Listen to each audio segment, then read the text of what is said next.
Bonsoir tout le monde. Bienvenue à cette émission spéciale à la suite de la démission du premier ministre du Québec, François Legault. On est en direct sur Nouveau et sur Crave. On peut dire qu'aujourd'hui, à moins de 9 mois des élections, la joute politique vient de changer. C'est aussi une page d'histoire politique du Québec qui se tourne. Après 2 mandats majoritaires et malgré les efforts pour renverser la vapeur, force est de constater que François Legault n'était peut-être plus l'homme de la situation. On ira en analyse avec nos collaborateurs Antonine Iaccarini et Alain Reyes. Mais d'abord, Mathieu, c'est quand même tout un revirement de situation parce que même avant les fêtes, M. Legault disait qu'il ne voulait pas partir.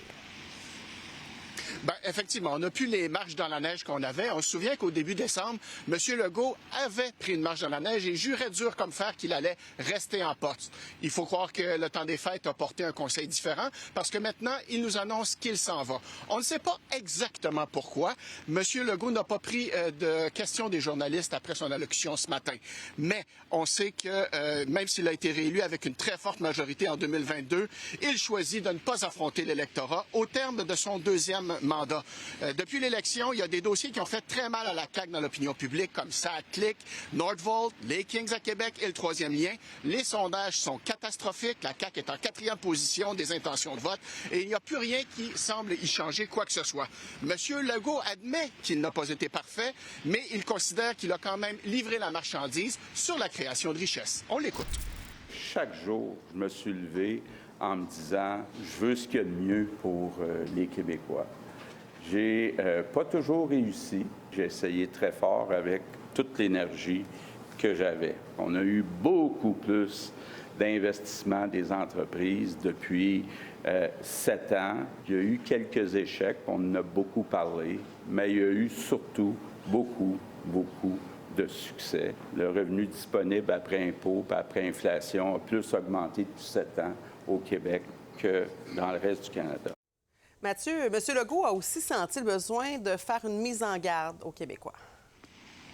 Oui, parce qu'ailleurs que dans l'économie, M. Legault cite au nombre de ses bons coups l'adoption de la loi 21 sur la laïcité et la loi 96 sur la protection de la langue française. Et dans ce dernier dossier-là, la langue française, il sent le besoin de mettre les Québécois en garde.